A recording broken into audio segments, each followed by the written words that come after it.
نحمده ونستعينه ونستغفره ونعوذ بالله من شرور أنفسنا وسيئات أعمالنا من يهده الله فلا مضل له ومن يضلله فلا هادي له أشهد أن لا إله إلا الله وحده لا شريك له وأشهد أن محمدا عبده ورسوله لا نبي بعده يقول الله عز وجل يا أيها الذين آمنوا اتقوا الله حق تقاته ولا تموتن إلا وأنتم مسلمون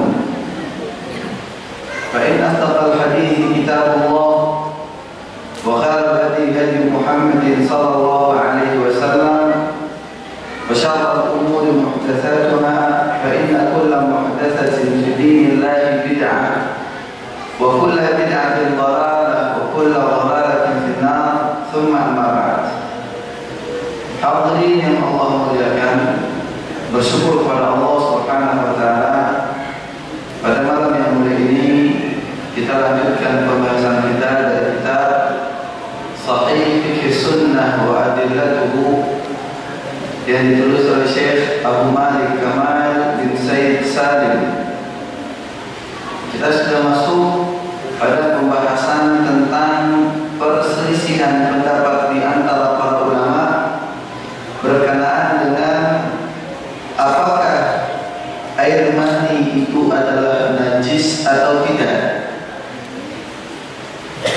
Pada pertemuan yang lalu kita telah membahas 12 macam-macam najis, dan kita sudah sebutkan satu persatu beserta dalilnya. Ada beberapa hal yang diperselisihkan oleh para ulama, di antaranya adalah air mani, lalu berikutnya adalah khamar, dan berikutnya adalah darah. Seringkali kita mendengar darah adalah najis, sehingga kalau ada orang qadarullah dia sedang melaksanakan salat, giginya patah atau giginya copot dan mengeluarkan banyak darah, salatnya batal, katanya seperti itu, karena darah adalah najis. Kita akan lihat insyaallah dari pembahasan kita malam ini, mudah-mudahan kita dapat membahas tentang 3 perkara tadi. Apakah benar dia adalah najis, termasuk adalah muntah. Apakah muntah itu najis? Bahkan mungkin kalau kita lihat, mungkin realita yang ada di angkot atau bus misalnya, ada satu orang muntah. Mungkin gara-gara satu orang muntah, saat bus bisa muntah semua. Ada orang muntah, nyium baunya, ikut muntah semua. Tapi belum tentu ada orang pipis, semuanya pipis. Nah, ini dia. Kita akan lihat. Yang pertama, hal yu'addul maniyyu tahiran am najisan? Apakah air mani itu suci ataukah dia najis? Ikhtalafa ulama fi dzalika ala qaulain. Ada 2 pendapat di antara para ulama. Al-qaul al-awwal, pendapat yang pertama, al-mani najis. Mani adalah najis. Pendapat siapakah ini? Wa bihi qala Abu Hanifah wa Malik wa huwa riwayatun al-Ahmad. Pendapat tersebut adalah pendapat dari Imam Abu Hanifah, Imam Malik, dan satu riwayat dari Imam Ahmad. Satu riwayat dari pendapat Imam Ahmad bin Hanbal. Apa dalil mereka? Dalil mereka adalah istadallu ala dzalika bi hadis Aisyah. Mereka berdalil dengan hadis Aisyah. Ketika itu Aisyah ditanya tentang air mani yang terkena pada pakaian, tentang air mani yang terkena pada pakaian. Kata Aisyah, kuntu aghsiluhu min thawbi Rasulillah sallallahu alaihi wasallam. Dulu aku yang selalu mencuci bekas air mani beliau dari pakaian beliau. Fayakhuju ila salat, lalu setelah itu barulah beliau berangkat untuk salat. Tapi setelah aku cuci, wa atharu ghusli fi thawbihi, dan masih ada tersisa bekas-bekas pencucian, maksudnya adalah basah. Alhamdulillah, a'azzani Allah wa iyyakum jami'an. Ini menunjukkan bahwa air mani adalah najis. Buktinya apa? Buktinya dicuci oleh Aisyah. Kalau dia nggak najis, nggak bakal dicuci oleh Aisyah. Ini sudut pandang Imam Abu Hanifah, Imam Malik, dan satu riwayat dari Imam Ahmad bin Hanbal. Buktinya Aisyah mencuci. Kalau begitu bukan najis, nggak bakal dicuci oleh Aisyah. Bakalan dibiarkan saja dipakai oleh Nabi Sallallahu Alaihi Wasallam untuk pelaksanaan salat.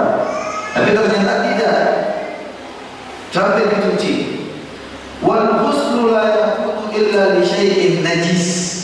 Ini sudut pandangnya. Dan yang namanya mencuci tidak akan dilakukan kecuali untuk sesuatu yang najis. Hadis ini adalah hadis yang sahih diriwayatkan oleh Imam Al-Bukhari dan oleh Imam Muslim. Dari Abu Hanifah, Imam Malik, dan salah satu riwayat Imam Ahmad dengan dalil atau tidak? Dengan dalil.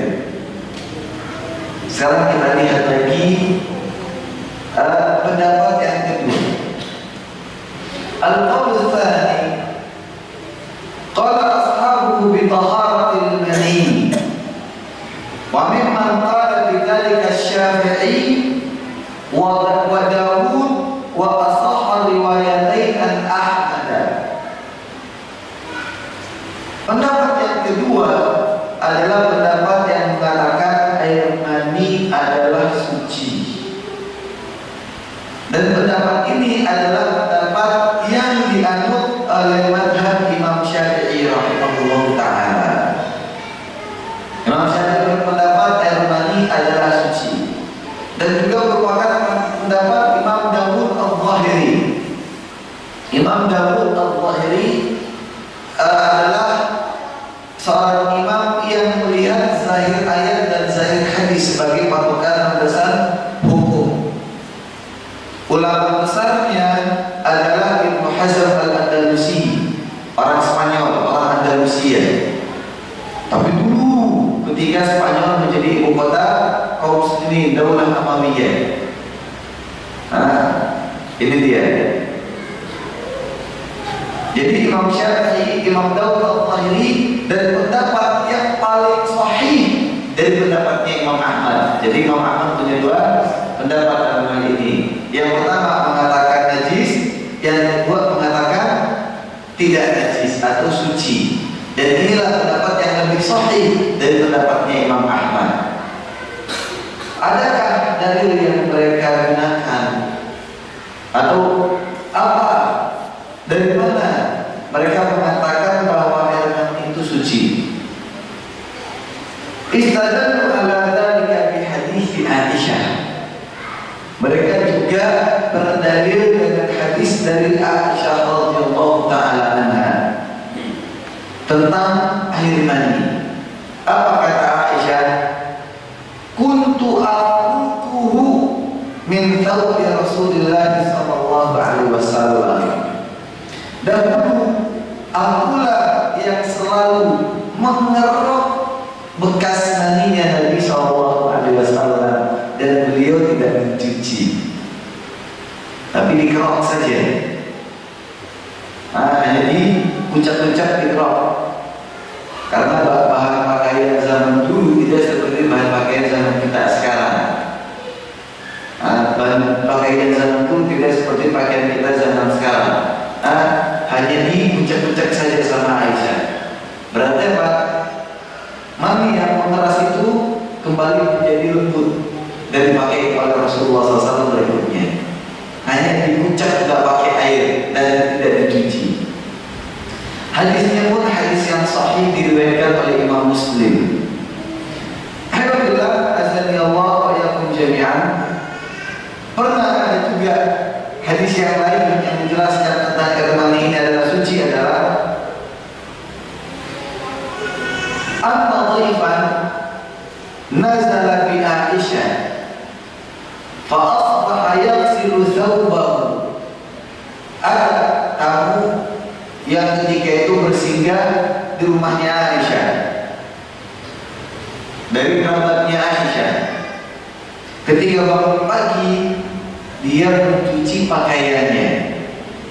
Faqalat Aisyah, maka ditanya oleh Siti Aisyah radhiyallahu ta'ala, "Inna ma kana yujzi'uka idza ra'aitahu an taghsila makanan, fa in lam tara nadahta hawlahu." Kata Aisyah kepada orang tadi, pada kerabatnya yang bertamu di rumahnya, "Kamu tuh cukup kalau kamu lihat ada bekas yang nampak, masih terlihat mengental dan menempel, kamu cuci di daerahnya itu, enggak seluruh. Misalnya kain ini hanya di tengahnya saja, kain ini hanya di tengahnya saja, maka kamu cuci yang di daerahnya situ. Kalau kamu lihat ada bekas maninya, kalau kamu tidak melihat ada bekas mani karena sudah meresap, misalnya sudah meresap di kain tersebut, maka cukup kamu percikan saja air di sekitarnya, tidak perlu kamu cuci. Kamu hanya percikan saja air di sekitarnya, tidak perlu kamu cuci. Walau ra'aituni afuquhu min thawbi Rasulillah faqan fayusalli fihi. Sungguh aku dapatkan diriku hanya memuncak-muncak bajunya Nabi SAW dari bekas mani, dan Nabi menggunakan pakaian tersebut dan aku tidak mencucinya. Dan ini menegaskan Aisyah radhiyallahu anha hanya memuncak-muncak dan memberitahukan kepada tamunya, itulah caranya untuk membersihkan mani. Tidak perlu kamu cuci sampai basah seluruhnya. Alhamdulillah, azani Allah wa yakum jami'an. Fadhahara bihadza anna fi'la Aisyah innama huwa min bab ikhtiyar nadhafah. Berarti nampak dari dua hadis yang tadi diriwayatkan oleh Imam Muslim bahwa yang dilakukan oleh Aisyah pada hadis Bukhari Muslim yang pertama, bahwa Aisyah mencuci mani dari pakaian Rasulullah, itu hadisnya Bukhari Muslim, yang dijadikan dalil oleh Abu Hanifah, oleh Malik, dan oleh Imam Ahmad bin Muhammad adalah yang terbaik. Memang mani itu tidak najis, tapi untuk membersihkan mani yang lebih baik adalah dicuci. Tapi kalau tidak dicuci, maka air mani itu tidak najis dan bisa digunakan untuk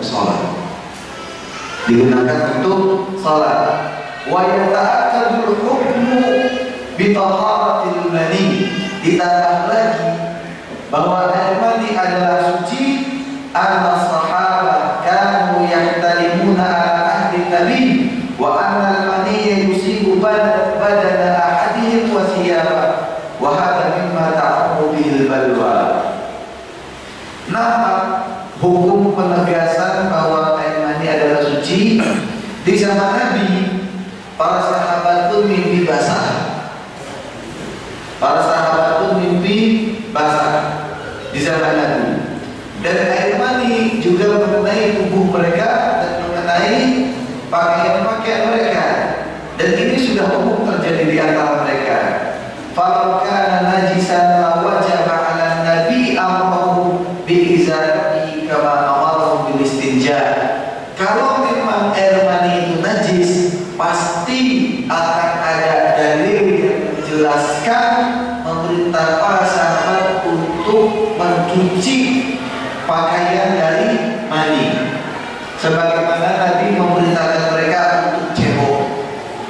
habis pipis dan habis buang air besar, habis buang air kecil dan habis buang air besar, Nabi kan memerintahkan para sahabat untuk cebok, entah dengan air atau dengan istijmar. Tapi tidak ada yang menjelaskan orang yang mani, orang yang keluar mani dia cebok. Ini dia. Tapi hanya ada perintah untuk menghilangkan hadas besar, yaitu dengan mandi. Bahkan Abu Hurairah di dalam hadis Umdatul Ahkam riwayat Bukhari Muslim, kata Abu Hurairah, "Kuntu asbahtu junuban." Aku pernah bangun pagi dalam keadaan junub. Bangun pagi aku dalam keadaan junub. Lalu tentu Abu Hurairah ketika itu mandi, melaksanakan apa yang dilaksanakan. Nah, pernah juga suatu saat, suatu siang Abu Hurairah dalam keadaan junub, hubungan intim dengan istrinya tentu. Masih ada bekas-bekas janabah pada bagian tubuhnya. Berangkat ke pasar untuk suatu kebutuhan.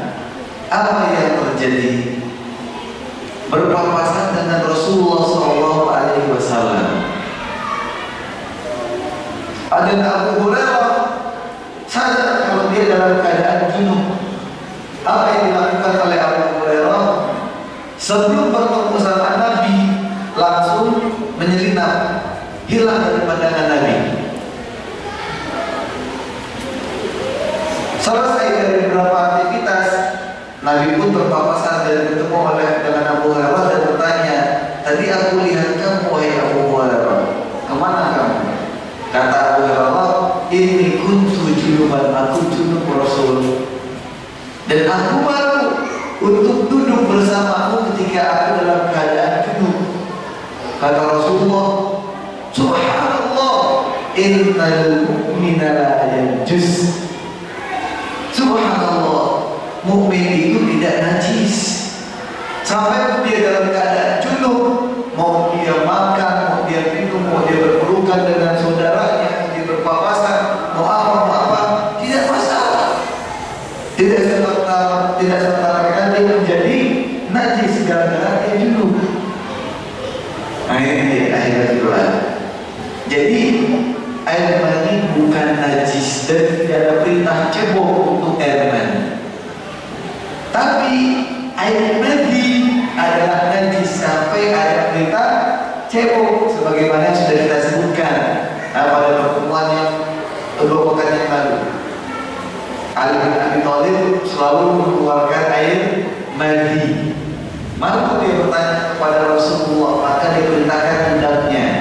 Al-Miqdad bin Aswad bertanya Rasulullah, maka Rasulullah, yansilu zakarahu wa yatawadda. Dia harus cebok zakarnya dan dia harus wudu, batal wudunya. Nah ini dia. Tapi untuk mandi tidak ada keterangan itu. Padahal para sahabat junub, mimpi basah, dan air mani terkena pada tubuh mereka dan pada pakaian mereka. Dan ini umum pada para sahabat. Kenapa kok tidak ada perintah mereka untuk cebok atau untuk cuci baju mereka? Sebagaimana Allah perintahkan mereka untuk cebok dari air kecil dan dari air besar. Ini menunjukkan bahwa air mani tidak najis. Kalau najis pasti akan dijelaskan oleh Rasulullah SAW. Ini ahilullah azza wa Allah yang jami'an. Bahkan secara logika ya, kita umat manusia ini diciptakan dari air mani perempuan dan dari air mani laki-laki. Mimmani yumna, dari air mani yang dipancarkan. Mimmani dafiq, dari air mani yang terpancar. Jadi kita ini kalau dikatakan najis, wah kita bisa terkena hukum najis. Tidak, kita bukan najis. Dan inilah pendapat yang lebih rajih. Pendapat yang kedua, pendapatnya Imam Syafi'i, Pendapatnya Imam Dawud Al-Zahiri dan pendapat Imam Ahmad pada riwayat yang lebih rajih adalah ini.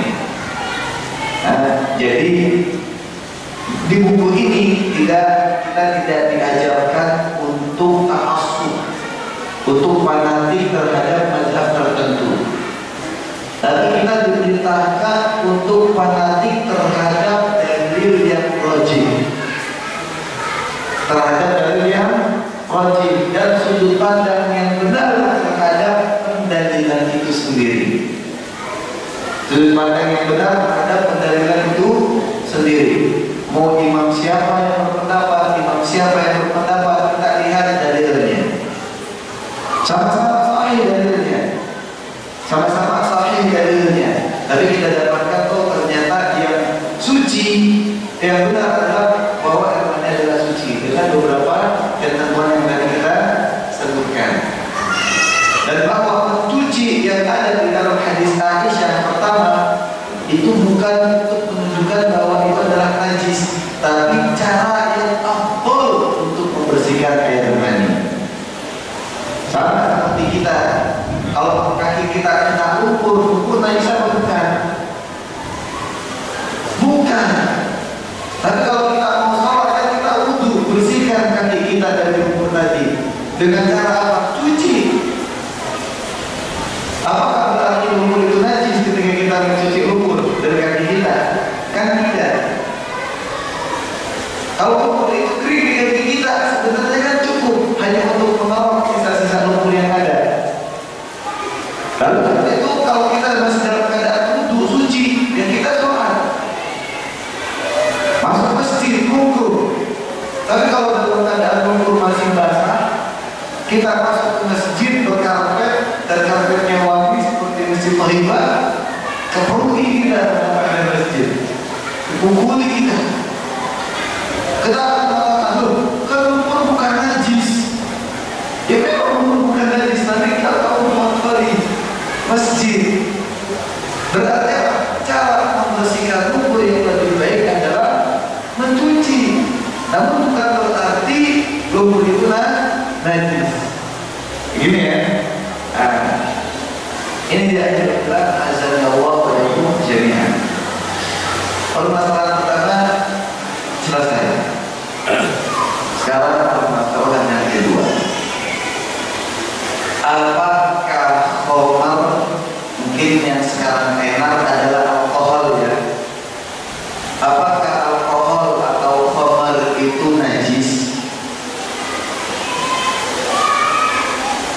Karena seringkali kita mendengar, wah ini minyak wanginya ada alkoholnya. Iya kan? Gak boleh kita pakai buat sholat, kan alkoholnya najis gitu. Akhirnya apa? Perdebatan banyak terjadi. Kalau alkohol untuk dikonsumsi ya nggak boleh, karena sedikit banyak alkohol bisa memabukkan. Tapi kalau untuk semprotan, dia diharamkan karena dia najis atau karena dia memabukkan. Alkohol itu, alkohol diharamkan itu karena dia najis atau karena dia memabukkan. Kalau kita katakan karena dia memabukkan, sedikit banyaknya alkohol sudah haram. Tapi apakah dia najis? Sehingga kita kalau misalnya pakaian terkena alkohol harus dicuci misalnya, atau bagaimana? Kita lihat. Ikhtalafa ulama fi hukmil khamri ala qawlain. Ada dua pendapat dari para ulama tentang hukum khamar. Apakah dia najis atau tidak? Al-awwal, pendapat yang pertama, annaha najisatun, bahwa khamar adalah najis. Wa madhhabu jumhur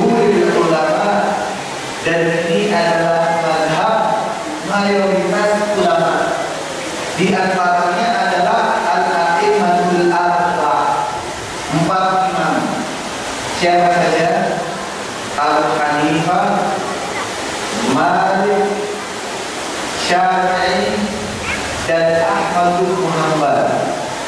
Bapak-bapak ada yang bisa kasih tahu ke saya siapa nama aslinya Imam Abu Hanifah? Abu Hanifah Ustaz? Nah, Abu Hanifah itu nama julukan seperti Abu Bakar. Abu Bakar itu bukan namanya beliau, sahabat Abu Bakar itu bukan nama beliau, itu julukannya Abu Bakar. Dinamakan Abu Bakar di bawah pimpinan Islam karena dia orang yang paling segera masuk Islam. Makanya dinamakan Abu Bakar. Ada tahu nama asli Abu Bakar? Abdullah. Nama aslinya Abdullah bin Abi Quhafah. Ada tahu nama asli Imam Abu Hanifah yang sering kita sebut-sebut namanya Imam Abu Hanifah berpendapat? Imam Abu Hanifah berpendapat. Nama aslinya adalah Nu'man ibnu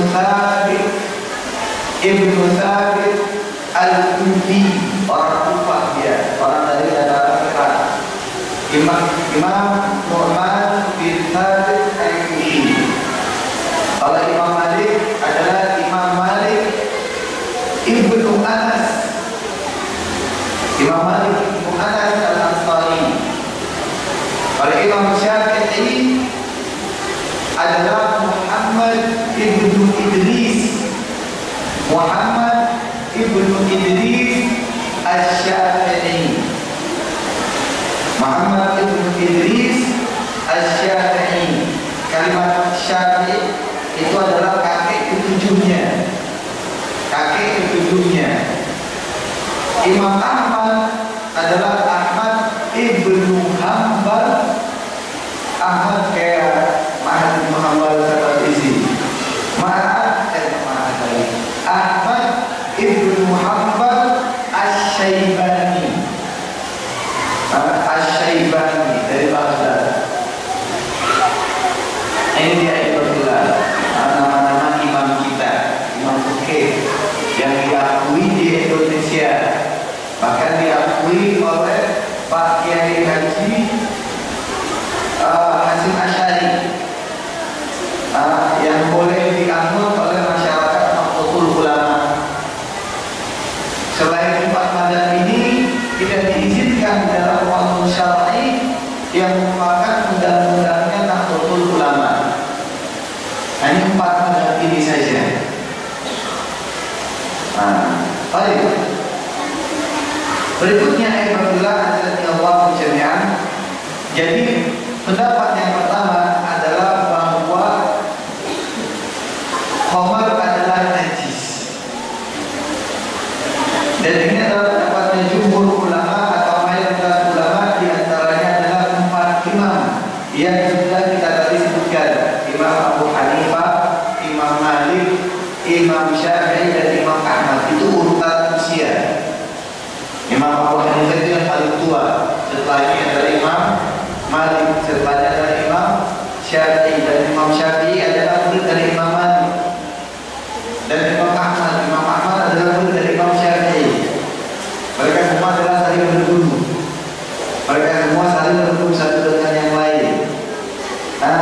Dan tidak ada yang mengklaim bahwa mereka yang paling ahli dalam segalanya.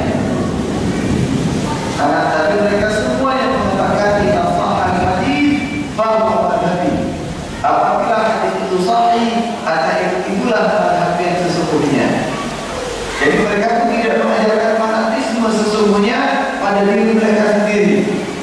Tapi bahkan mereka mengajarkan para muridnya agar fanatis terhadap hadis, terhadap dalil yang sahih, bukan terhadap pribadi mereka. Tapi yang disayangkan kita muslimin yang sekarang ini lebih banyak berfanatis terhadap para imam ketimbang pada dalil-dalil mereka. Ini harus kita ubah. Perbedaan pendapat dalam masalah fikih itu hal yang biasa. Tapi jangan sampai fanatisme itu tumbuh pada diri kita.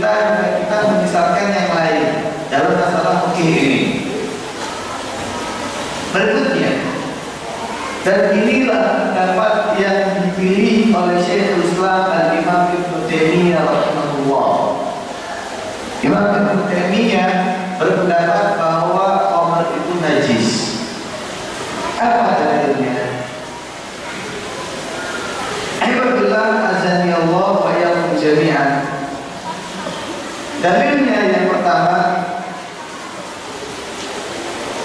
dan ini dalil yang paling kuat yang dimiliki oleh pendapat pertama, adalah surat Al-Maidah ayat nomor 9. Surat Al-Maidah ayat nomor 9. Allah berfirman, ayat 90. Ya ayyuhalladzina amanu innamal khamru wal maisir wal ansabu wal azlamu rijsum min 'amali syaitan fajtanibuhu la'allakum tuflihun. Wahai orang-orang yang beriman, sesungguhnya khamr,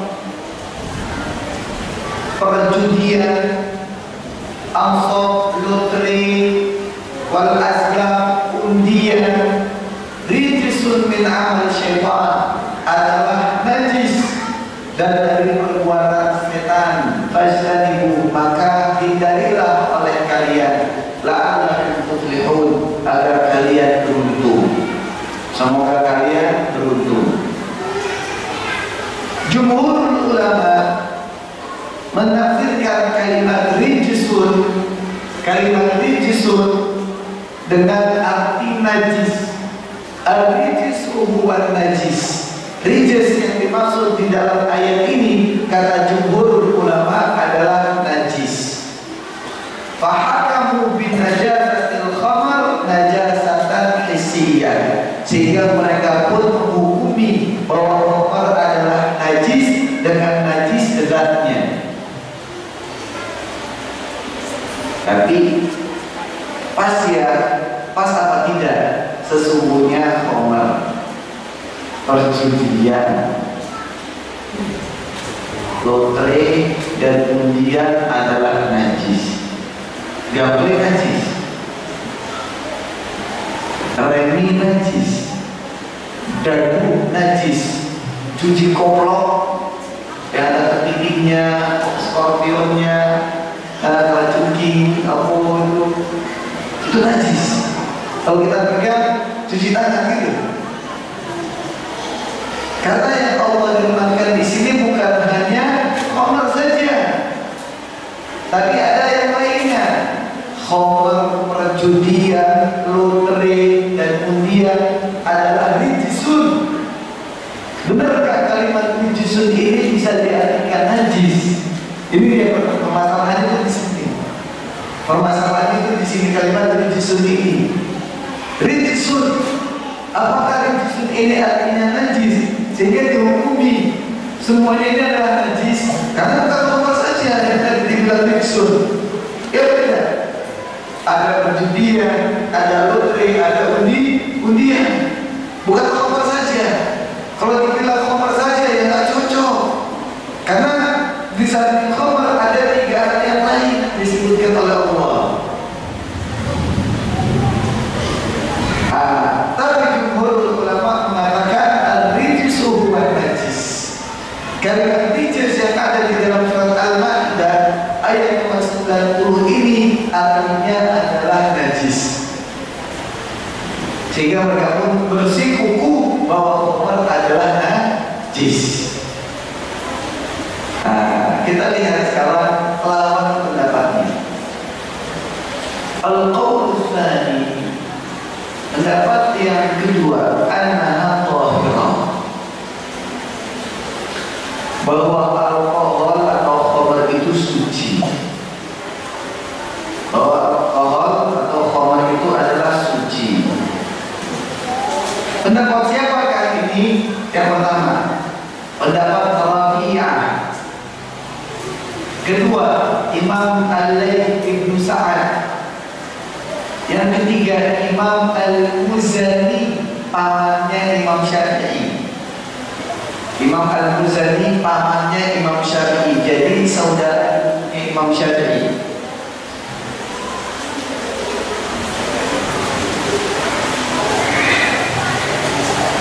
Dan termasuk pendapatnya atau pendapat yang dirojihkan. Pendapat yang dimaksud dengan pendapat rojih adalah pendapat yang dikuatkan, gitu ya. Pendapat yang dikuatkan oleh Imam Asy-Syaukani, Imam As-San'ani, Imam Ahmad Syakir, dan Syekh Muhammad Nasiruddin Al-Albani rahimahullah ta'ala. Wallahu a'lam. Dan inilah pendapat yang lebih kuat. Khabar tidak najis. Dari mana dikatakan khabar itu tidak najis? Jelas-jelas ayat mengatakan rijsun. Jadi dari kalimat rijsun itu, sebenarnya kalimat rijsun itu artinya najis apa bukan? Kalau artinya najis berarti perjudian najis, lotre najis, kemudian najis. Yang benar yang mana? Ini dia jawaban pertama. Annahu laysa fil ayati dilalatun ala najasatil khamar. Sesungguhnya pada ayat surat Al-Maidah ayat 90 sama sekali tidak ada penjelasan tentang najisnya khamar. Pada ayat 90 surat Al-Maidah tidak sama sekali menjelaskan bahwa khamar itu najis. Kenapa? Pertama, poin A. Anna lafdha rijsun minal mushtarikat al-lafdhiyah, bahwa kalimat rijsun adalah kalimat atau lafaz yang memiliki banyak makna. Satu kalimat atau satu lafaz yang memiliki banyak makna. Yang pertama, al-qadar, memiliki makna kotoran, kotor. Yang kedua, al-muharram, sesuatu yang diharamkan. Jadi makna rijsun yang pertama kotoran. Makna yang kedua muharram, yang diharamkan. Makna ketiga sesuatu yang buruk, al-qabih. Makna keempat al-adab, siksaan. Rijis bisa diartikan siksaan. Makna yang kelima laknat. Makna yang kelima laknat. Makna yang keenam kekufuran. Makna ketujuh kejahatan. Makna kedelapan dosa. Makna ke-9 najis. Dan makna yang lainnya. Berarti kalimat najis punya banyak makna. Nah, yang cocok untuk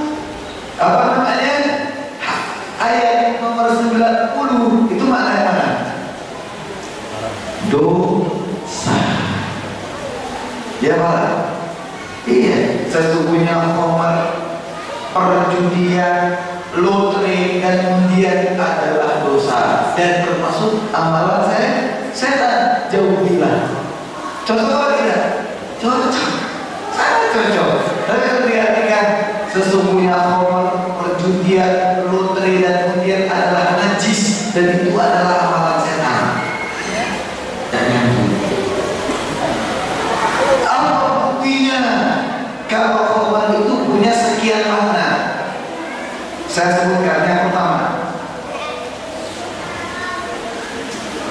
Yang nomor dulu ya, alasan nomor 2. Antama lam natif ala qaulin li ahadin minas salaf fasar rijsa fi hadhil ayat bin najis. Kami sama sekali tidak mendapatkan satu perkataan dari kaum salaf terdahulu yang menafsirkan bahwa kalimat rijsun dalam ayat 90 surat Al-Maidah tadi diartikan najis. Bapak-bapak silahkan lihat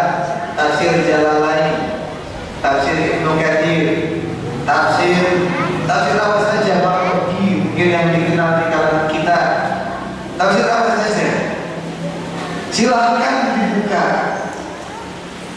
Tidak ada seorang salaf pun yang menafsirkan kalimat rijs yang ada di dalam surat Al-Maidah ayat nomor 90 dengan tafsiran najis. Bahkan kita lihat ulama tafsir sahabat, yaitu sahabat siapa? Ibnu Abbas. Sahabat Ibnu Abbas adalah ulama tafsir di zaman Nabi SAW. Apa kata Ibnu Abbas? Al-rijsu as-sukhtu. Kalimat rijs adalah artinya as-sukhtu, sesuatu yang dimurkai. Sesungguhnya khamar, perjudian, lotre, dan undian adalah sesuatu yang dimurkai dari perbuatan setan. Indarilah. Artinya adalah sesuatu yang dimurkai. Bahkan dikatakan oleh Ibnu Zaid dari seorang tabi'in tafsiran kalimat rijs di dalam surat Al-Maidah ayat 90, al-rijsu asyarru. Al-rijs yang dimaksud adalah artinya adalah asyarru, kejahatan. Khamar, perjudian, lotre, dan undian adalah kejahatan. Karena orang khamar, orang yang judi pasti akan bisa melakukan kejahatan. Habis minum khamar hilang akal dia, bisa membunuh, bisa melakukan pertengkaran. Begitu juga orang yang judi, kalah diledekin lagi. Udah kalah diledekin, udah banyak habis modal diledekin, wah udah kesal. Nah, ini dia kejahatan. Alhamdulillah, ini alasan yang kedua. Jadi yang alasan pertama bahwa lafaz rijs memiliki banyak makna. Bahkan yang tadi kita sebutkan ada 9, ditambah tafsiran Ibnu Abbas tadi ada 10 kalau maknanya sesuatu yang dimurkai. Alasan yang ketiga, anna lafaz rijs qad waradat fi kitabillah fi ghairi hadhihi al-ayah fi 3 mawadhi'. Sesungguhnya lafaz rijs, kalimat rijsun, tercantum di dalam Al-Quran kitab Allah di selain ayat 90 Al-Maidah, ayat 90 Al-Maidah ada pada 3 ayat lainnya. Berarti ada berapa? 4 ayat. Yang pertama ayat surat Al-Maidah 90, dan tadi kita sepakati bahwa artinya bukan rijs, bukan najis. Tapi Ibnu Abbas akan mengatakan artinya adalah suatu yang dimurkai. Imam Ibnu Zaid mengatakan artinya adalah kejahatan, bukan najis. Nah, alasan ketiga, lafaz rijs di dalam Al-Quran selain di surat Al-Maidah ayat 90 juga tercantum pada 3 ayat lainnya. Yang pertama adalah firman Allah Subhanahu wa taala di dalam surat Al-An'am ayat 125.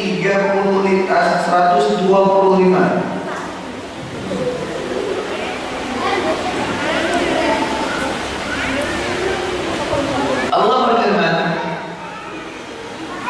"Kadzalika yaj'alullahu rijsa 'alal ladzina la yu'minun." Demikianlah Allah memberikan siksaan kepada orang-orang yang tidak beriman. Berarti di sini artinya apa? Rijs, siksaan.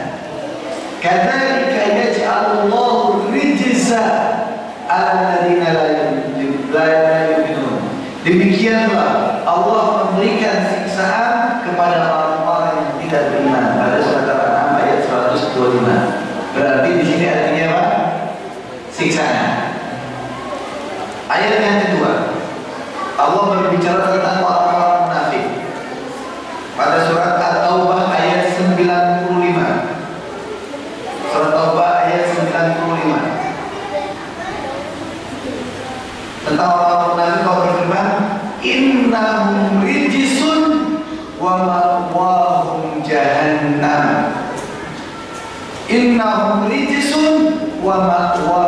jahannam. Bagaimana tafsirannya? Amaluhum rijsun ay qabihun wa ma'wahum jahannam. Perbuatan munafik, perbuatan orang-orang munafik adalah rijsun, adalah buruk, dan tempat mereka adalah neraka jahannam. Innahum rijsun, orang-orang munafik perbuatannya adalah buruk, wa ma'wahum jahannam, dan tempat tinggal mereka nanti di akhirat adalah neraka jahannam.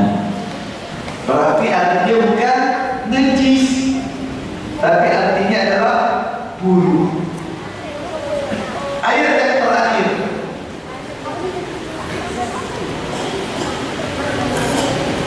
di dalam surat Al-Hajj ayat nomor 30. Surat Al-Hajj ayat nomor 30. Kata Allah, fajtanibur rijsa minal awthan. Fajtanibu ar-rijsa minal awthan. Sumiyal awthan rijsan li'annaha sababur rijsi wal adab.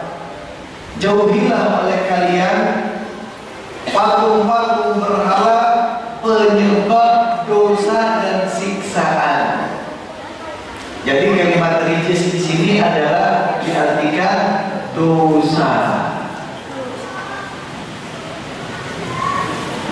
Nah, jauhilah oleh kalian patung-patung yang menyebabkan rijis, dosa dan siksaan.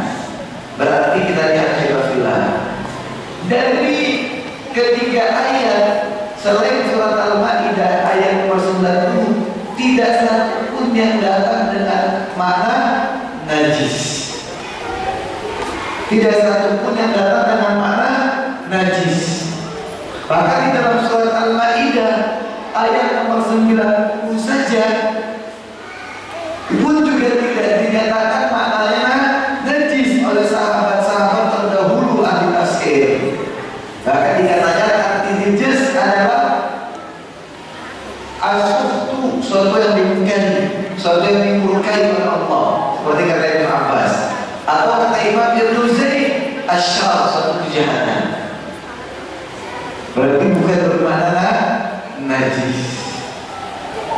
Ibadillah azani Allah wa iyyakum jami'an. Mohon diazankan dulu.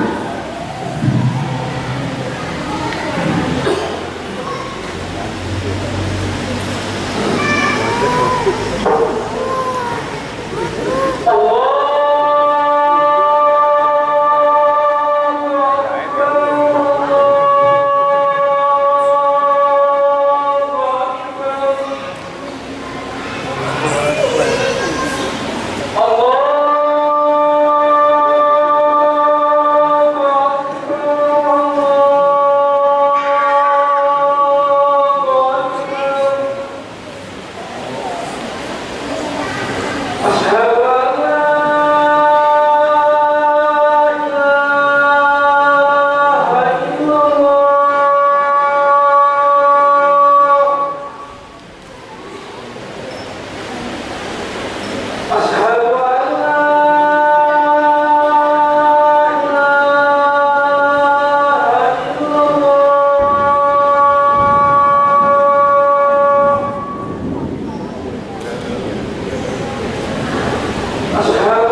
kita lanjutkan.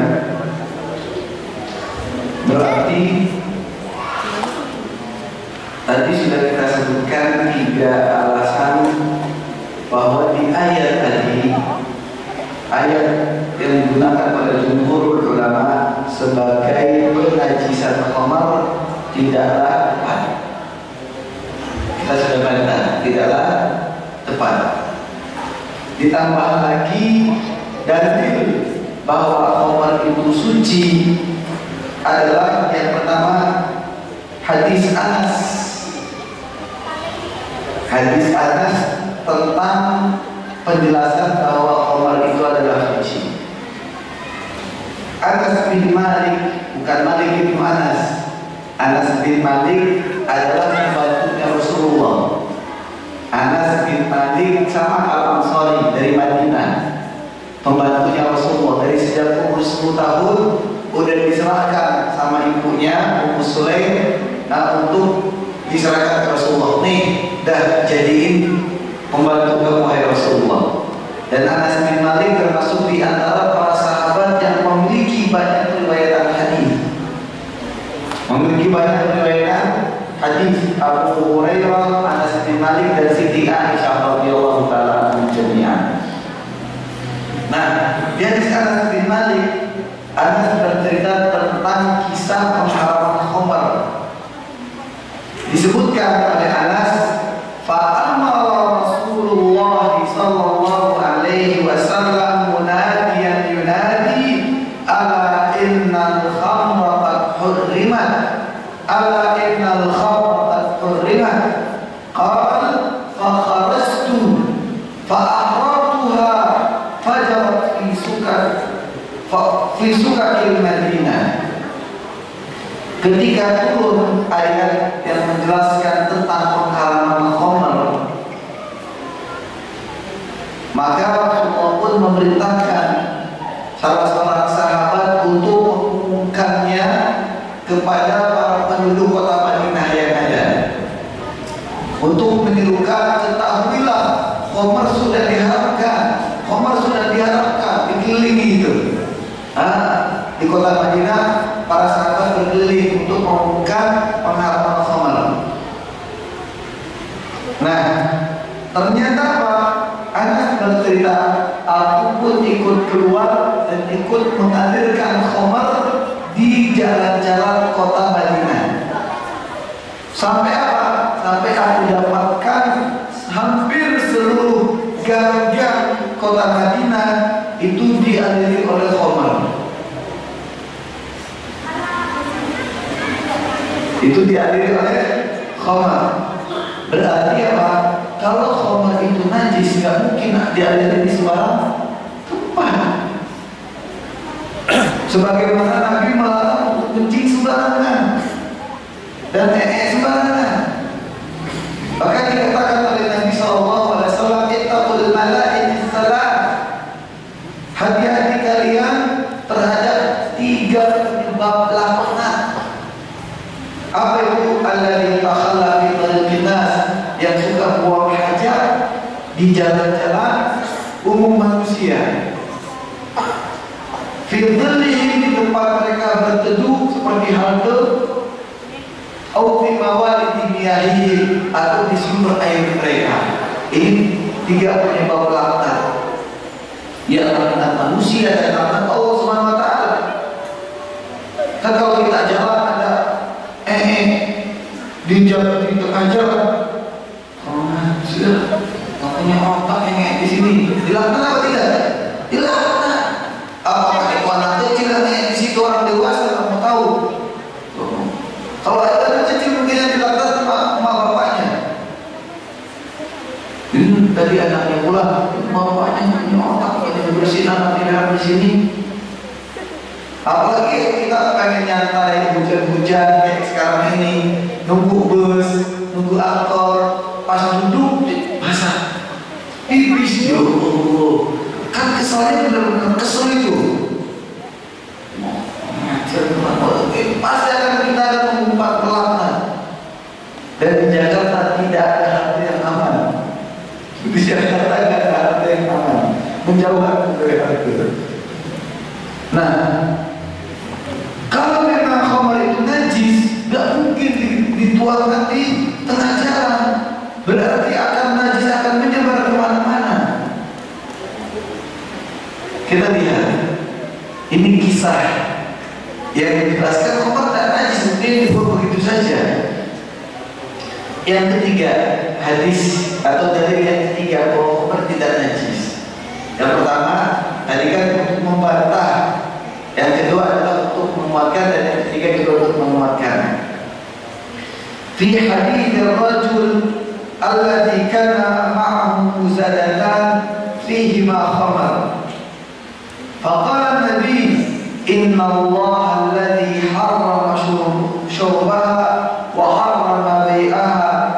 Faqataha rajul al-mazadatayn hatta dhahaba ma fihima. Tentang hadis seseorang yang dia membawa 2 botol khamar. Membawa 2 botol khamar, tapi jangan kita bayangkan botolnya seperti botol yang kaca gitu ya. Di sana jarang ada botol kaca di zaman Nabi. Botol kaca itu sesuatu yang mewah. Botol kaca itu sesuatu yang mewah. Yang ada apa? Botol terbuat dari tembikar. Mazada artinya botol yang terbuat dari tembikar, kayak gentong gitu. Kayak biasa dibawa sama dewa mabuk ya. Ya gambarnya seperti itu. Dewa mabuk. Nah,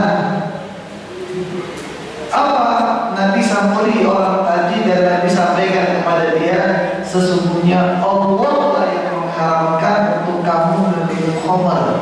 Dan Allah juga mengharamkan untuk menjualnya. Kalau kamu nggak minum, ya jangan dijual. Loh, kan saya nggak minum, saya jual yang lain yang mau minum. Nggak boleh. Allah mengharamkan untuk khamar itu diminum, dan juga diharamkan untuk dijual. Alhamdulillah katanya di beberapa swalayan sudah diharapkan, kan katanya tidak boleh lagi ada khamar itu karena khawatir ada oplosan dan sebagainya.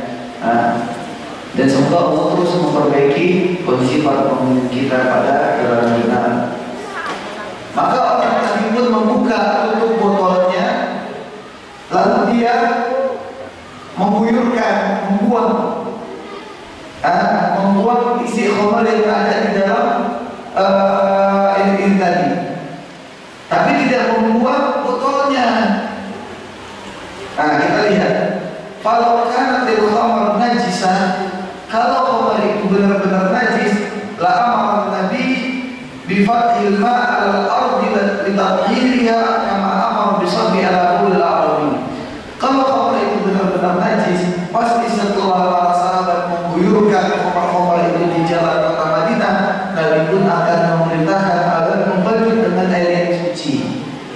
Seperti yang Rasulullah lakukan pada kencingnya orang Arab yang ada di sudut masjid. Ketika ada orang Arab Badui kencing di sudut masjid, apakah Rasul biarkan? Tidak, itu najis. Tapi apa yang beliau lakukan? Ambil sebaskom air dan beliau guyur kembali, agar najis yang ada di permukaan tanah segera masuk ke bawah, dan yang ada di atas permukaan tanah adalah air yang suci. Kalau memang khamar itu najis, pasti Rasul pun akan memberitakan para sahabatnya, ya sudah, habis dibuang itu khamar, hancur pakai belakir. Kan begitu, tapi ternyata kan tidak. Dibiarkan begitu saja tadi, menunjukkan bahwa khamar tidak najis. Dan inilah pendapat yang rajih. Berarti apa? Berarti boleh dong Ustaz, saya pakai minyak wangi yang beralkohol, mungkin, tapi jangan buat minum. Jangan.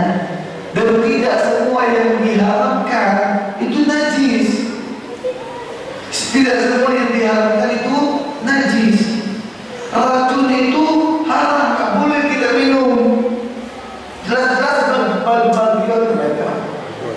Sorry, nggak boleh nyebut merek. Nggak boleh nyebut merek.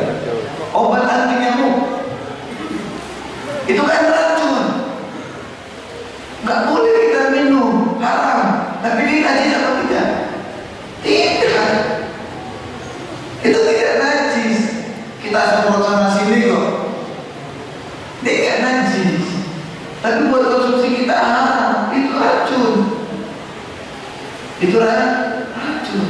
Tidak semua yang haram itu najis. Ini dia Alhamdulillah azanillah wa jami'an. Nampaknya hanya dua hal saja yang bisa kita bahas. Nah, pada pertemuan yang akan datang kita akan membahas tentang darah dan tentang muntah, insyaallah taala. Kenapa? Karena darah sering dibilang najis. Darah sering dibilang najis. Saat kalau ada nyamuk menggigit saya terus saya ini kan najis apa tidak? Darah nyamuk najis apa tidak? Kemarin ada yang tanya saya. Darah nyamuk najis apa tidak? Saya bilang dari 12 yang saya sebutkan ada enggak darah? Tidak ada kecuali darah haid dan nifas. Darah haid dan nifas. Tapi kalau darah yang keluar dari anggota tubuh manusia jatuh, naik motor mau berangkat sholat masjid, belum jatuh, kakinya sobek, terus dikasih tercobas darah bocor, itu gak najis. Tapi kita akan jelaskan aja besok untuk detailnya. Wallahu a'lam bishawab. Mungkin ada pertanyaan dari ibu. Apa tadi untuk pertemuan yang lalu tadi mengenai kulit yang telah bersama?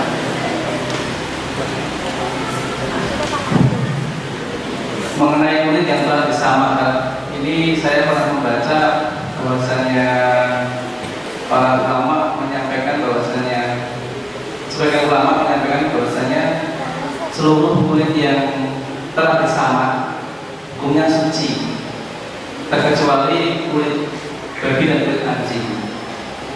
Padahal di zaman sekarang kan kita juga memakai sepatu dan mungkin jaket atau dompet yang tidak diketahui dari kulit apakah itu. Bagaimana menurut tersebut? Apakah benar bahwasanya semua kulit itu suci setelah bersama terkecuali anjing dan babi? Alhamdulillah wassalatu wassalamu ala Rasulillah wa ala alihi washabbihi ajma'in.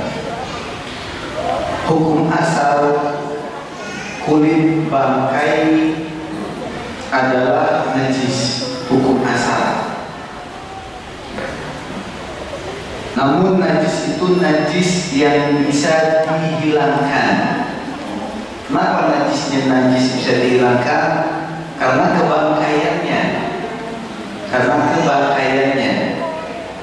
Dan ini dikatakan oleh pendapat yang lebih rajih, yang hanya bisa disucikan adalah yang asalnya suci. Yang asalnya adalah suci. Jadi kayak kambing kan asalnya suci. Kapan kambing itu bisa menjadi najis? Ketika dia mati membangkai. Ketika dia jadi bangkai, maka dia najis. Ketika dia menjadi bangkai, maka dia najis. Karena apa? Kata bangkainya. Tapi hukum asalnya dia najis, dia adalah suci. Dia najis karena sebab. Karena bangkai. Nah, tapi sebab ini bisa dihapus. Sebab ini bisa dihapus dengan apa? Dengan cara yang sama. Berarti kulit sapi, kulit kambing, kulit kijang, semua hewan yang halal dikonsumsi karena asalnya adalah suci. Dia membangkai, dia ketika dia membangkai dia menjadi najis. Dan najisnya itu bisa dibersihkan dengan cara yang sama. Nah, berbeda dengan binatang-binatang yang haram dimakan asalnya. Dari awalnya dia sudah haram. Seperti binatang buas, bertaring, bercakar, itu dari awalnya dia adalah sudah najis. Seperti yang sudah kita sebutkan, potongan tangannya dia najis, dan zatnya pipis kencingnya hewan yang tidak halal dikonsumsi adalah najis. Nah, sehingga apa? Ketika dia memakai lebih najis lagi dan tidak dapat disucikan dengan sama. Ini pendapat yang lebih rajih. Potongan seperti itu.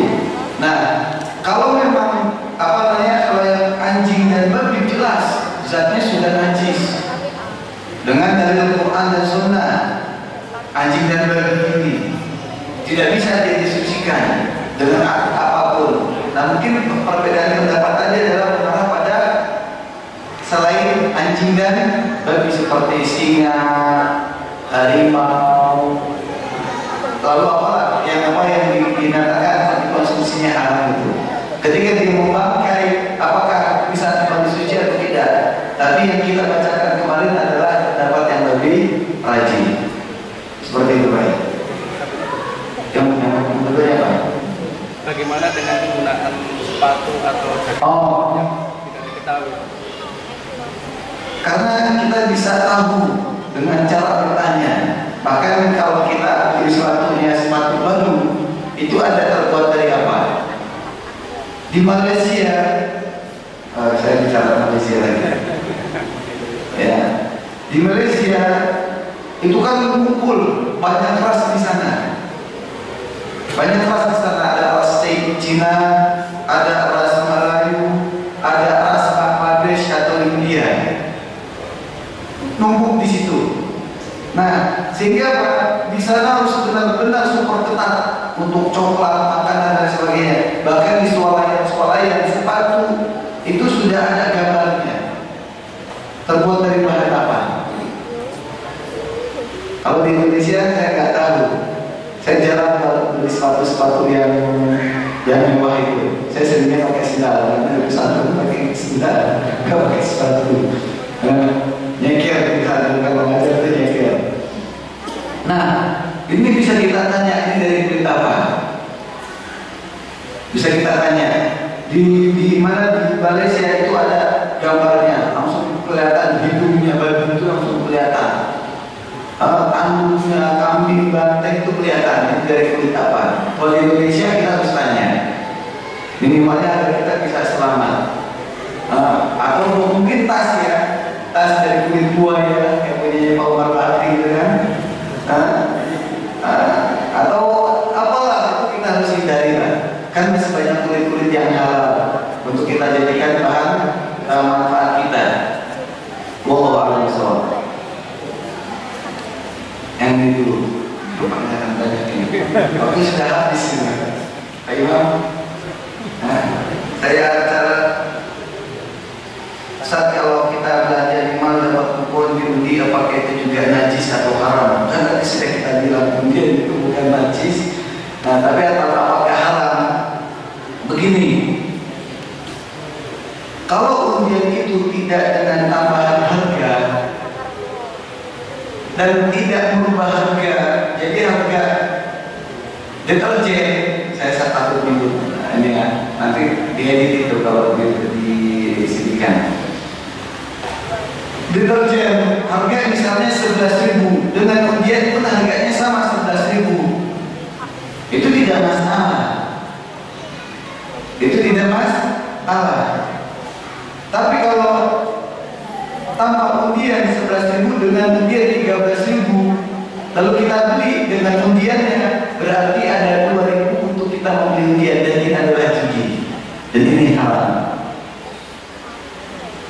Saya hanya butuh belanja 100.000, tapi dengan 200.000 akan dapat kupon. Akhirnya saya membeli sesuatu yang tidak saya butuhkan untuk hajat kupon tadi. Nggak boleh, itu haram. Berarti kita membeli untuk tujuan kupon, bukan untuk tujuan kebutuhan. Tapi kalau kita belanja memang hajat kita biasanya 200.000, 400.000, kok dapat kupon 5, ambil, isi, untung sudah, untuk tetap apa? Dan itu bukan judi. Yang dimaksud perjudian adalah harga deterjen 10.000 ditawarkan, kalau beli dengan harga 12.000 dapat kupon 2, kalau beli harga 17.000 dapat kupon 7. Berarti kita beli kupon 7 lembar dengan harga 7.000. Ini judi, nggak boleh. Kalau beli deterjen 10.000 harganya 10.000 dan kita dapat kupon, nggak ada masalah. Seperti kita beli piring. Sering kan itu ya, beli kupon dapat piring, selalu piring nambah terus. Kalau itu saja. Nasinya juga segitu-gitu aja, tapi terus setiap beli bulanan dapat piring, beli bulanan dapat piring. Kenapa kok nggak mangkok? Ya memang piring. Biar sering biar piring saya tidak pandangan saya nggak berupa mangkoknya. Tadi saya dapat itu hadiah, itu hadiah. Nah ini dia. Nah, ada suatu pendapat yang pernah saya dengar dari saudara kita bahwa Imam 4 menguasai 4 penjuru mata angin. Bahwa Imam 4 menguasai 4 penjuru mata angin, barat, timur, selatan, maka untuk Indonesia yang berada di belahan timur, maka harus menyentuh dengan alat yang menguasai belahan timur, yaitu Imam Syafi'i. Bahkan penjelasan bagaimana penjelasan tentang hal ini sama sekali tidak ada. Tidak ada kekuasaan timur, barat, selatan dan utara, sama sekali tidak ada. Karena para imam bukan preman. Benar, saya sedang tidak bercanda, ini serius. Para imam itu bukan preman. Kalau kebenaran ada pada Imam Syafi'i, enggak apa kebenaran itu tidak boleh disiarkan ke barat, tidak boleh disebarkan ke utara atau ke selatan, hanya di timur saja. Lah, kebenaran harus ada di mana-mana. Kebenaran harus ada di mana-mana. Kalau kebenaran itu ada pada Imam Malik dan Imam Malik ada di barat, apakah tidak boleh disebarkan ke timur, utara dan selatan, atau barat utara, atau apa tenggara segala macam? Dan ingat, para imam bukan preman. Kalau ada pada pulang, berani-beraninya kamu datang ke sini. Dan bisa. Kalau Ustaz Jomblo Semarang nggak boleh isi ceramah di Jakarta Bogor, repot agama kita. Ustaz Semarang, Ustaz Salatiga nggak boleh isi di Semarang. Waduh, pilih. Nggak bisa. Karena yang disebarkan oleh 4 imam ini adalah kebenaran. Dan kebenaran ini harus disebarkan dimanapun. Mau di barat, mau di timur, di mana harus disebarkan. Nggak boleh disembunyikan. Man su'ila an ilmin fakatamahu aljamahu Allahu bi hijarin minan nar. Barang siapa yang bertanya tentang suatu ilmu agama lalu dia menyembunyikan ilmu tersebut, maka dia akan dikekang dengan tali kekang dari neraka. Saya orang timur ini, orang Syafi'i. Qadarullah saya bertemu ke sahabat saya atau ke saudara saya di barat, ditanya tentang hukum. Duh, maaf, ilmu saya hanya untuk orang timur. Disiksa saya. Nah, itu tidak benar. Namun yang terjadi adalah kesalahpahaman. Asia, wilayah Asia itu banyak dikuasai, maksudnya bukan Asia ya, ASEAN itu banyak dikuasai oleh mazhab Syafi'iyah. Bukan karena Imam Syafi'i menjajah mereka, tidak sama sekali. Tapi kenapa? Karena ketika itu Imam Syafi'i memakmurkan mazhab beliau di Mesir.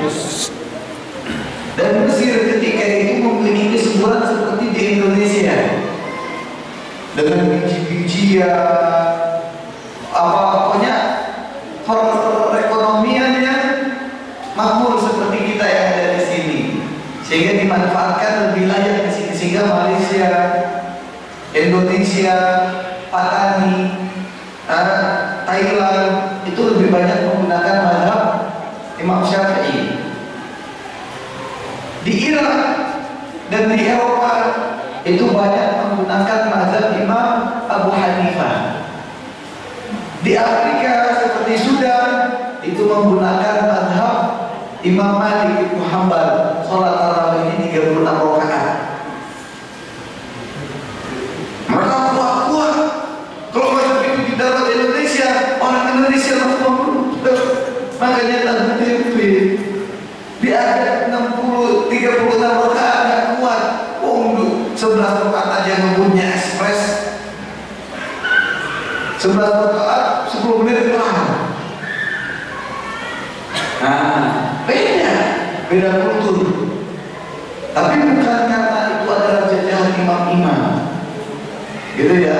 Karena kebenaran harus disebar kemana. Kedua, ada pendapat juga bahwa kita beragama tidak perlu menyentuh 4 mazhab, karena membawa agama Islam adalah Rasulullah. Benar. Jadi cukup kita berpegang pada Al-Quran dan Sunnah Nabi. Hal ini juga diajarkan oleh sabda Nabi taraktu fikum amrayn. Nabi tidak pernah berpesan untuk mengikuti mazhab. Benar. Tapi dengan cara siapa kamu pahami Al-Quran dan Sunnah? Dengan cara siapa? Dengan cara kita sendiri. Bukan saya harus berpegang dengan teguh dengan Al-Quran dan Sunnah. Iya, wajib itu. Siapa yang tidak berpegang dengan teguh dengan Al-Quran dan Sunnah bukan Muslim dia. Wajib. Tapi dengan gaya fikirnya siapa? Zaman sekarang sudah tidak ada Nabi. Kalau zaman dulu ada Nabi, kita bisa rujuk kepada Nabi kalau kita nggak paham tentang Al-Quran dan Sunnah Nabi. Sekarang tidak ada. Kita mau dengan gaya berpikirnya siapa? Mazhab itu artinya gaya berpikir. Gaya berpikirnya mazhab Imam Ahmad, yang diketahui dia adalah orang yang alim tentang lughat, tentang fikih, tentang hadis, tentang usul, tentang apa gaya berpikirnya Imam Abu Hanifah, gaya berpikirnya Imam Malik, gaya berpikirnya Imam Syafi'i. Mereka ini yang sudah diketahui, bahkan disepakati oleh para ulama dari Sabang sampai Merauke, bahkan dari belahan dunia sampai belahan dunia tidak terbatas, bahwa mereka adalah empat imamnya diakui gaya berpikirnya yang benar dan lurus. Kalau kita apakah mampu dengan seperti mereka? Tidak bisa. Sekarang di Al-Quran disebutkan bahwa aqimus shalah, dirikanlah sholat. Mau sholat gaya siapa kita? Gaya hadis Nabi, riwayatnya siapa? Mereka kita harus belajar. Oh, sholat mazhab Syafi'i seperti ini, sholat mazhab Hambali seperti ini, sholat mazhab Maliki seperti ini. Dan masing-masing ulama itu membawakan hadis yang sahih, kita terima. Berarti kita semua mengikuti hadis. Kita makanya seperti yang saya sampaikan, kita sedang tidak mengikuti imam dan fanatik terhadap mereka, tapi kita mengikuti hadis dan dalil yang mereka bawakan. Itu kan yang tadi saya sampaikan. Jadi memang benar. Kalau Imam Malik salah, itu yang kata Imam Malik. Semua perkataan kata Imam Malik ini, semua perkataan dapat diambil, diterima dan dapat kita tolak, kecuali penghuni kubur ini. Saat itu Imam Malik, Imam kota Madinah ketika itu sambil menuju kuburan Rasulullah SAW. Semua perkataan dapat diterima dan ditolak, kecuali perkataan penghuni kubur ini. Siapa itu? Kuburan Rasulullah. Berarti sampai pun perkataan dia ditolak jika bertentangan dengan perkataan Nabi Muhammad. Tadi kan untuk memahami perkataan Nabi Muhammad kita butuh gaya berpikir. Gaya berpikir siapa yang kita tiru? Apakah gaya berpikir pribadi kita atau masing-masing umat Islam berhak untuk memilih apa yang diinginkan? Oh, tidak bisa. Kalau umat Islam semuanya berhak untuk berpikir dan berbicara tentang Al-Quran dan Sunnah, maka akan ada jutaan tafsir untuk Al-Quran. Karena masing-masing orang berhak untuk menafsirkan Al-Quran dengan seenak perutnya dia. Kan bahaya. Berarti apa? Kita mengikuti para imam dalam gaya berpikir mereka yang sudah diakui oleh para ulama dari sejak zaman dulu. Seperti itu. Terakhir, bagaimana perlakuan ari-ari? Plasenta manusia apakah dikebumikan, disucikan dan dibungkus kapan? Ambil kantong kresek. Enggak perlu ditentukan warnanya. Mau hitam ke, mau apa ke, monggo. Kubur sebelum dikubur kantong kresek itu ditusuk-tusuk, robek-robek, agar cepat terjadi pembusukan pada tanah. Agar cepat terjadi pembusukan pada tanah. Enggak perlu ditaburkan bunga, enggak perlu dipasang kendi, dipasangkan lentera, itu tidak perlu. Ada pun anggapan bahwa plasenta atau ari-ari adalah saudaranya janin, itu adalah anggapan nenek moyang yang nggak pakai dalil. Dikawankan, dihormati, mungkin ada juga yang mensolatkan, dan ini tidak ada syariatnya seperti itu. Tidak ada syariatnya. Kalau itu ada syariatnya, sudah pasti di zaman sahabat kan banyak yang hadiran. Nabi punya anak, para sahabat Nabi punya anak, tapi tidak ada satu dalil pun yang menjelaskan tentang perlakuan khusus terhadap ari-ari atau plasenta. Kalau harus ada, pasti akan ada sebagaimana Nabi memperlakukan anaknya. Ketika Ibrahim meninggal dunia, anak beliau, Ibrahim anak Nabi meninggal dunia dari Maria Al-Qibtiyah, apa yang terjadi? Nabi menangis dan Nabi sedih. Lalu Nabi meminta kepada ibu-ibu yang ketika memandikan untuk apa? Untuk dilakukan sebagaimana layaknya jenazah. Dan itu tidak beliau ucapkan ketika ada kelahiran, monggo janinnya dimandikan di kamar. Tidak ada syariatnya. Sehingga apa? Kalau untuk pembusukan, tujuan yang ditaruh di kain kafan untuk cepat pembusukan ketika dikubur agar cepat terjadi pembusukan dengan tanah dan kembali kepada tanah, monggo tidak masalah. Tapi kalau karena ada keyakinan tertentu, suatu keyakinan membutuhkan dalil.